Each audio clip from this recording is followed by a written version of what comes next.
अगर आपने अभी तक सभी पार्ट नहीं देखे हैं तो आपको मेरे YouTube चैनल पर सारे पार्ट मिल जाएंगे। पहले जाकर उन्हें जरूर देखिए, फिर इस पार्ट को आगे देखें ताकि आपको पूरी कहानी अच्छे से समझ आए। समय यात्रा करने के बाद नारुतो ने वास्तव में सस्के का चिदोरी सीख लिया। इस समय पुनर्जन्मित नारुतो यह देखकर चौंक गया कि इस युग का नारुतो अब भी मौजूद है और पहले से ही कुरामा के साथ समझौते पर पहुंच चुका है। अगर नारुतो को 9 टेल्स की शक्ति चाहिए थी तो उसे अपने ही पूर्व भोले रूप को हराना होगा। अब बिना 9 टेल्स की शक्ति के उसने पहले बड़े छिपे गांवों की गुप्त तकनीकों को सीखने का निर्णय लिया। सबसे पहले उसने लक्ष्य बनाया कुमोगाकुरे की लाइटनिंग रिलीज चाक्रा मोड सीखने का। किलर बी की मदद से नारुतो ने जल्दी ही कुमोगाकुरे के लाइटनिंग रिलीज आर्मर वाला स्क्रॉल प्राप्त कर लिया। लाइटनिंग रिलीज चक्रा मोड और शैडो क्लोन टेक्निक स्वभाव में समान हैं। दोनों बी रैंक जुट्सु हैं। उनकी शक्ति उपयोगकर्ता के चक्रा भंडार पर निर्भर करती है। जितना बड़ा चक्रा उतनी अधिक गति और रक्षा बढ़ती है। हालांकि नारुतो स्वयं लाइटनिंग नेचर रखता था, वह लाइटनिंग रिलीज में कुशल नहीं था। इसलिए नारुतो ने पहले सस्के का चिडोरी सीखने का निश्चय किया ताकि लाइटनिंग नेचर ट्रांसफॉर्मेशन का अभ्यास कर सके। कुछ ही घंटों में अपने समृद्ध युद्ध अनुभव और हजारों शैडो क्लोन्स के संचित प्रशिक्षण पर भरोसा करते हुए उसने बिना हैंड सील वाला चिदोरी जल्दी ही हासिल कर लिया। लेकिन यह सब नहीं था। नारुतो को याद आया कि ककाशी अक्सर बोरुटो में बैंगनी बिजली का उपयोग करता था। वह जुट्सु जो ई नेचर चक्रा को चिडोरी के साथ मिलाकर बनता है स्वयं चिडोरी से कहीं अधिक शक्तिशाली है। हालांकि नारुतो के पास ई नेचर चक्रा नहीं था, इसलिए उसने बस यंग नेचर चक्रा को चिडोरी में प्रवाहित कर दिया। बार बार प्रयास के बाद नारुतो का दाहिना हाथ घावों से भर गया, लेकिन अंततः उसने कुंजी पकड़ ली। उसी क्षण नारंगी बिजली उसके दाहिने हाथ के चारों ओर लिपट गई। नारुतो ने दर्जनों शैडो क्लोन्स को उस पर हमला करने के लिए भेजा। उसने बस अपना दाहिना हाथ हिलाया जो नारंगी बिजली से ढका था और एक पल में सभी शैडो क्लोन्स बिजली से नष्ट हो गए। नारुतो जमीन पर गिर पड़ा, गहरी सांसें ले रहा था, लेकिन उसके चेहरे पर उत्साह की झलक दिखाई दी। उसने ककाशी की प्रशंसा की कि वह वास्तव में प्रतिभाओं में सबसे बड़ा जीनियस था जिसने ऐसा मूव बनाया। यांग नेचर चक्रा से भरी नारंगी बिजली शायद शक्ति में बैंगनी बिजली को भी पार कर सकती है। थोड़े आराम के बाद नारुतो ने गर्म लोहे पर चोट करने जैसी स्थिति में नारंगी बिजली वाले लाइटनिंग रिलीज चक्रा मोड को एक ही बार में सीख लिया। किलर बी ने संतुष्ट मुस्कान के साथ नारुतो को देखा। उसने अपना हाथ उठाया, लैरियट उपयोग करने की मुद्रा बनाई और फिर नारुतो से कहा कि पूरी ताकत से आए और लैरियट से टकराए। नीली और नारंगी बिजली तेज गति से टकराई। जैसे ही उनके लैरियट टकराए मैदान में भयावह दबाव फट पड़ा। अंत में नारुतो अधिक शक्तिशाली था। किलर बी का शरीर पीछे की ओर उड़ गया। नारुतो ने अपनी शक्ति से भरी मुट्ठी भींच ली, यह महसूस करते हुए कि यह मोड उसके अनुमान से भी अधिक शक्तिशाली था। भले ही कुरामा अभी उसे स्वीकार न करे, कम से कम उसकी युद्ध शक्ति में कोई कमी नहीं थी। किलर बी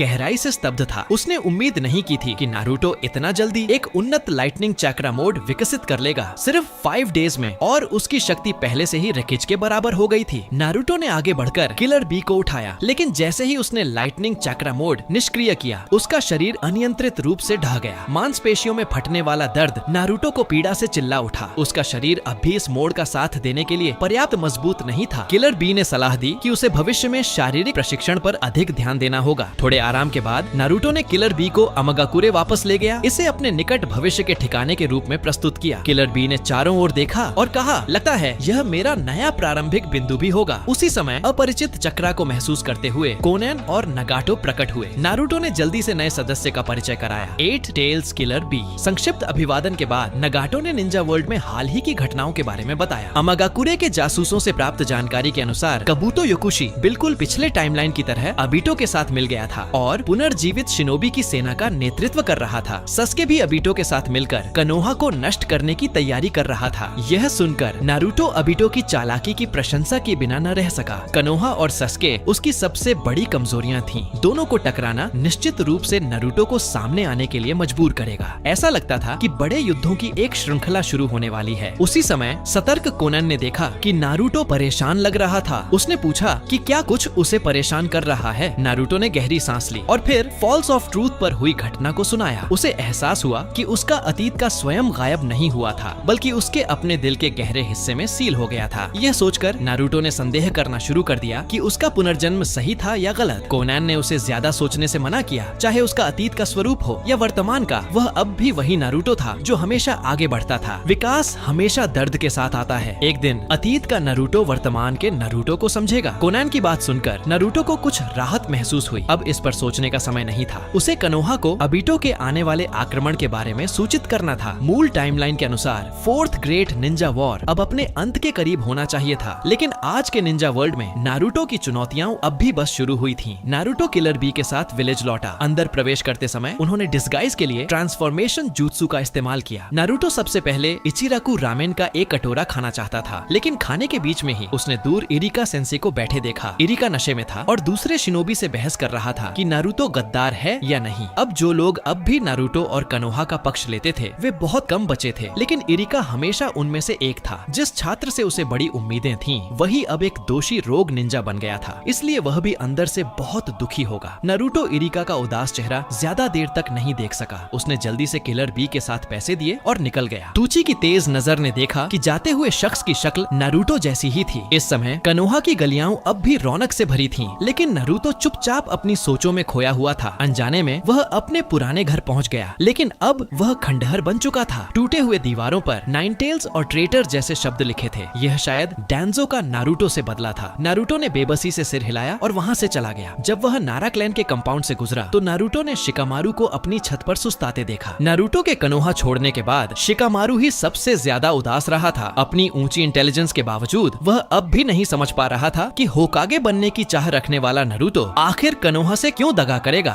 वह पक्के तौर पर मानता था कि नारुतो के इस काम के पीछे कोई अज्ञात कारण जरूर है। अचानक एक आवाज ने उसकी सोच तोड़ दी। काफी समय हो गया। शिकामारू ने मुड़कर देखा, हैरानी से पाया कि वह नारुतो था। नारुतो ने इशारे से कहा कि आवाज मत करना। उसने शिकामारू से कहा कि चिंता मत करो, इस बार वह सिर्फ ये बताने आया है कि मास्केड मैन बहुत जल्द कनोहा पर हमला करेगा। नारुतो ने शिकेमारू को दुश्मन की जानकारी से भरा एक स्क्रोल दिया, लेकिन इस सूचना से ज्यादा शिकामारू को चिंता इस बात की थी कि नारुतो ने क्यों दगा दी और नारुतो की बाईं आंख में वह अजीब रेनेगेड क्या है। शिकेमारू की नजर से नारुतो की हरकतें साफ दिखा रही थीं कि वह अब भी कनोहा की रक्षा करना चाहता था। नारुतो कुछ देर चुप रहा। वह चाहता था कि शिकामारू उसके साथ रहकर सलाह दे, लेकिन अभी कनोहा को उसकी जरूरत थी क्योंकि चौथा महान निंजा युद्ध शुरू होने वाला था। उसने शिकामारू से कहा कि धैर्य रखो, सही समय आने पर वह सब कुछ बताएगा। शिकामारू ने और सवाल नहीं किए क्योंकि यह जानना ही काफी था कि नारुतो अब भी कनोहा के पक्ष में है। नारुतो के जाने के बाद शिकामारू तुरंत होकागे के ऑफिस पहुंचा और स्क्रोल दिया। यह जानकर कि सूचना नारुतो से आई है, सुनाडे हल्का मुस्कुराई और तुरंत शिकामारू के साथ मास्केड मैन और सस्के के हमले का सामना करने की योजना बनाने लगी। इस बीच फायर की भूमि के जंगल की एक पहाड़ी गुफा में सस्के और अबीटो तैयार थे। अबीटो के आदेश पर अनगिनत व्हाइट जेत्सु जमीन के नीचे घुसकर कनोहा की ओर बढ़ गए। कनोहा के बाहर जंगल में एक स्पेस टाइम वॉर्टेक्स घूमने लगा और अबीटो सस्के और ताका स्क्वाड के साथ प्रकट हुआ। थोड़ी देर बाद जमीन से व्हाइट जेत्सु की लहरें उभर आईं। एक रिकॉनेसेंस व्हाइट जेत्सु ने रिपोर्ट दी कि कुछ अजीब है। आसपास कोई कनोहा निंजा पेट्रोल नहीं थी। अबीटो की नजर गहरी हो गई। उनकी योजना लीक हो चुकी थी। गांव ने जरूर अपनी पूरी ताकत जुटा ली होगी, लेकिन सस्के को कोई परवाह नहीं थी। उसने तिरस्कार भरी हंसी के साथ कहा कि कनोहा चाहे कितना भी तैयार हो, उसके नए शरिंगन के सामने वे तोहफू जैसे कमजोर साबित होंगे। अपनी चादर झटकते हुए उसने ताका और व्हाइट जेत्सु सेना को कनोहा पर हमला करने का आदेश दिया। सस्के के जाते ही अबीटो के चेहरे पर एक डरावनी मुस्कान उभरी।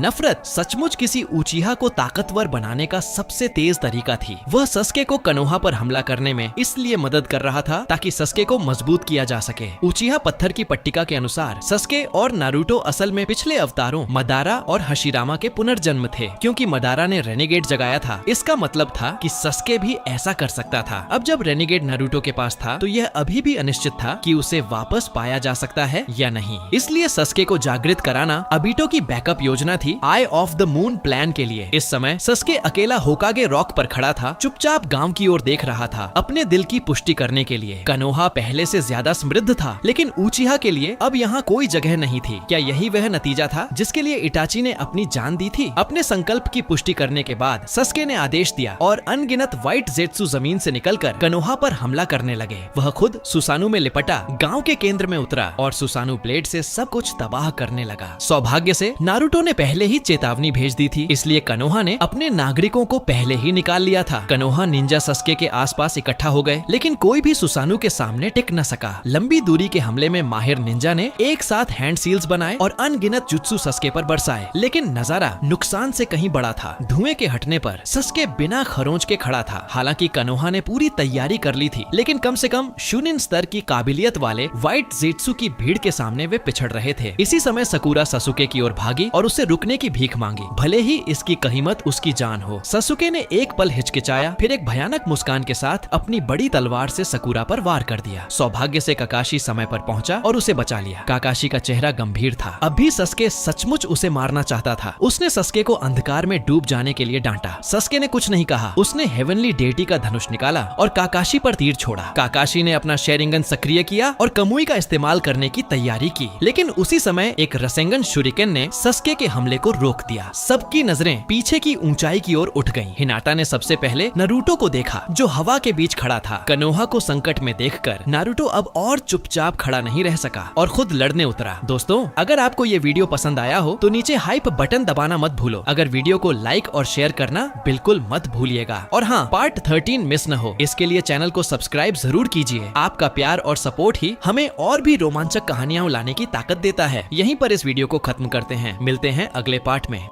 Everybody knows that I'm breaking down. Everybody knows I ain't faking now. Everybody knows my heart's vacant now. Yeah, she hates me now, I made mistakes but now I don't ever wanna be alone. I don't really ever feel at home. On my own, in the zone, that's the only way I know. Feeling low, about to blow back up. Here I won't ever let the doubt creep in. Gotta pop a couple more aspirin. I don't think I'll ever let you in. Easier to break it off best friends. I don't really understand myself. I don't really understand, need help. I don't wanna be left on the shelf. Couldn't even hear me if I yelled. It's so cold